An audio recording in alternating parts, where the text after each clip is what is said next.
اعوذ باللہ من الشیطان الرجیم بسم اللہ الرحمن الرحیم۔ سورہ ابراہیم آیت نمبر 26۔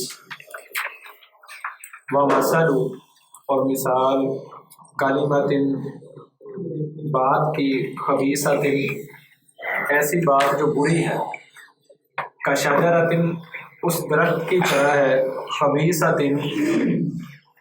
جو گندا ہے، اجتثت، اکھاڑ لیا جاتا ہے اس کو، من فوق الارض، زمین کے اوپر سے، ما لها، نہیں ہے اس کے لیے، من قرار، کوئی بھی قرار، کوئی بھی ٹھہراؤ، کوئی بھی مضبوطی۔ خبیث کلمے سے مراد کفر، شرک، بدعت، ایسے تمام کلمات جو گمراہی کے کلمات ہیں۔ خبیث کلمے سے مراد جو ہے وہ یہ ہے۔ اس کی مثال دی بیکار پودے کی طرح، ایسا پودا کہ جس کی جو ہے وہ جڑیں بھی مضبوط نہیں، اور اس کی اونچائی بھی کوئی زیادہ نہیں، اور وہ کوئی فائدہ بھی جو ہے وہ نہیں دیتا، اتنا کمزور ہے کہ ذرا سا ہوا کا جھونکا چلے تو وہ اپنی جگہ سے جو ہے وہ اکھڑ جاتا ہے۔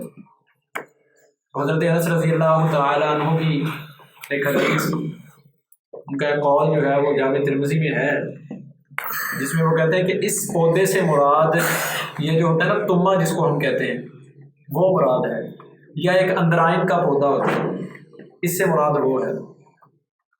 لیکن یہ مرفوعاً رسول اللہ صلی اللہ علیہ وسلم سے تو ثابت نہیں ہے، ضعیف ہے، امام البانی اس کو ضعیف کہتے ہیں۔ موقوفاً جو ہے وہ اگر اس کو حضرت انس کا قول مانا جائے تو پھر جو ہے وہ ٹھیک ہے، لیکن اس کے اندر بھی بعض علماء کہتے ہیں کہ موقوفاً بھی جو ہے وہ یہ ٹھیک نہیں ہے، اس کے اندر بھی ایک راوی جو ہے وہ ضعیف ہے۔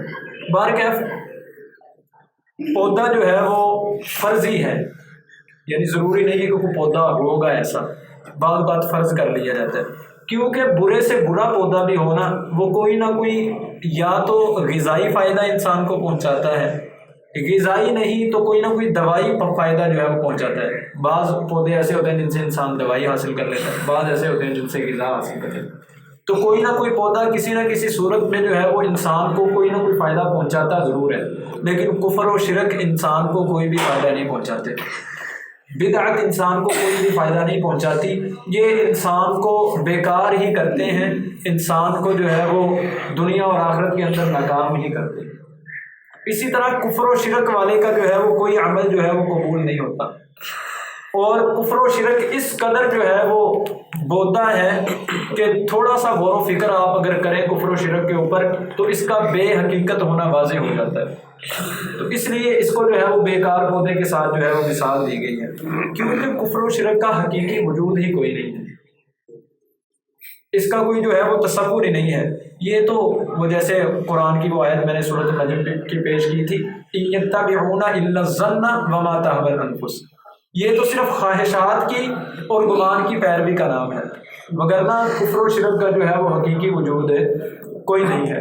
تو یہ مطلب ہے کلمۃ خبیثۃ سے مراد ہے کفر و شرک کا کلمہ، ہر گندی بات جو اسلام کے مخالف ہو، کلمۃ خبیثۃ سے مراد جو ہے وہ ہے۔ یثبت اللہ خوب قائم رکھتا ہے الذین، ان لوگوں کو، آمنوا جو ایمان لائے، بالقول الثابت، پختہ بات کے ساتھ، فی الحیات الدنیا، دنیا کی زندگی میں، وفی الآخرہ، اور آخرت میں، ویضل اللہ الظالمین، اور اللہ گمراہ کرتا ہے ظالموں کو، ویفعل اللہ، اور اللہ کرتا ہے ما یشاء، جو وہ چاہتا ہے۔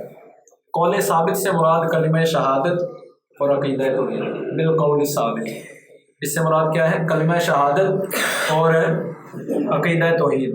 اللہ ایمان والوں کو دنیا میں سخت سے سخت آزمائشوں اور سزاؤں میں بھی اسلام کے اوپر جو ہے وہ ثابت قدم رکھتا ہے۔ اس کی مثالیں جو ہے وہ آپ کو بہت سی مل جائیں گی۔ اصحاب الاخدود کا واقعہ جو ہے وہ 30ویں پارے کے اندر سورۃ البروج کے اندر ان کو جو ہے وہ گڑھے کھود کے آگ جلا کے اندر پھینک دیا گیا۔ انبیاء کرام اور صحابہ کرام رضی اللہ تعالیٰ اجمعین کی تکالیف جو ہیں وہ آپ دیکھ سکتے ہیں۔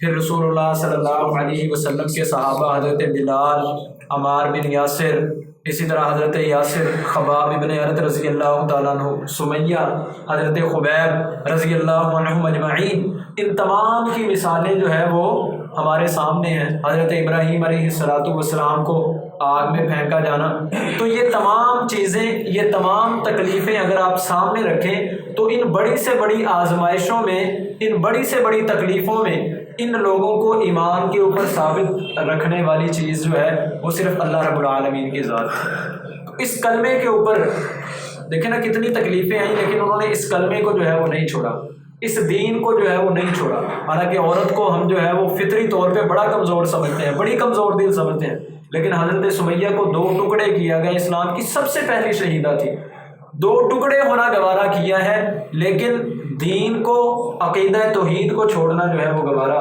نہیں کیا۔ یہ ہے یثبت اللہ الذین آمنوا بالقول الثابت، اللہ خوب ثابت قدم رکھتا ہے ایمان والوں کو پختہ بات کے ساتھ۔ وفی الآخرہ، یہ دنیا میں ہے کہ آزمائشیں آتی ہیں، وہ کلمہ توحید کے اوپر، اسلام کے اوپر قائم رہتے ہیں، اور آخرت میں بھی جو ہے وہ اللہ رب العالمین ان کو اس کلمے کے ساتھ جو ہے وہ کلمہ حق کے ساتھ جو ہے وہ ثابت رکھے گا۔ اس سے مراد قبر میں سوال و جواب بھی ہے۔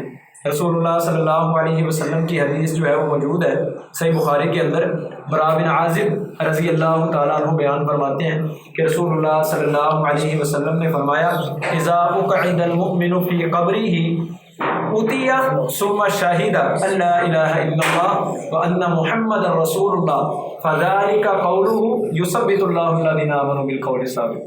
آپ نے فرمایا مومن کو جب قبر کے اندر رکھا جاتا ہے اور سوال و جواب کرنے کے لیے اس کے پاس فرشتے آتے ہیں تو وہ کیا کہتا ہے؟ اشہد ان لا الہ الا اللہ و اشہد ان محمد رسول اللہ۔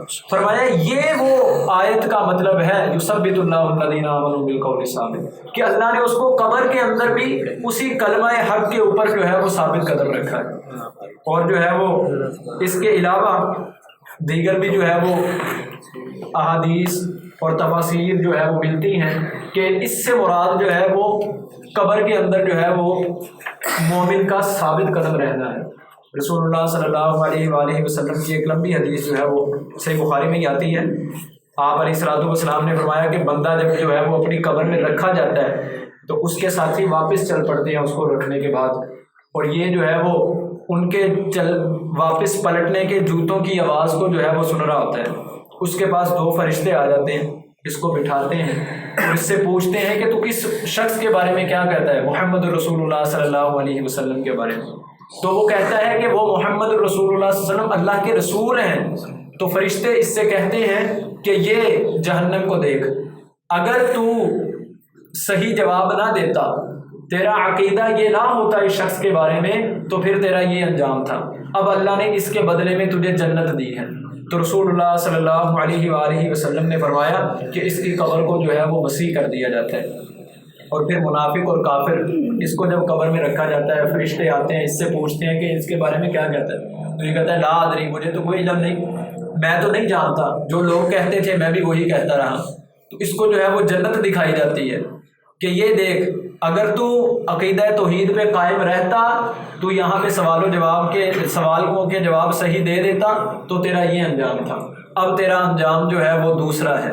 تو اس کو جو ہے وہ جہنم دکھائی جاتی ہے۔ رسول اللہ صلی اللہ علیہ وسلم نے فرمایا اس کی قبر کو جو ہے وہ تنگ کیا جاتا ہے، حتیٰ کہ پسلیاں جو ہے وہ ایک دوسری کے اندر جو ہے وہ داخل ہو جاتی ہیں۔ تو وہاں پہ بھی اللہ رب العالمین قبر کے اندر بھی جو ہے وہ ثابت قدم رکھتے ہیں۔ اس سے ثابت ہوا کہ عذاب قبر جو ہے وہ حق ہے۔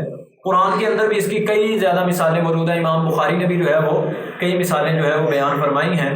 قرآن کے اندر آپ سورۃ بنی اسرائیل کی آیت نمبر 20 دیکھ لیں، سورۃ نام کی آیت نمبر 93 دیکھ لیں، سورۃ توبہ کی آیت نمبر 101 دیکھ لیں، اسی طرح سورۃ مومن کی آیت نمبر 45 46 جو ہے وہ آپ دیکھ لیں۔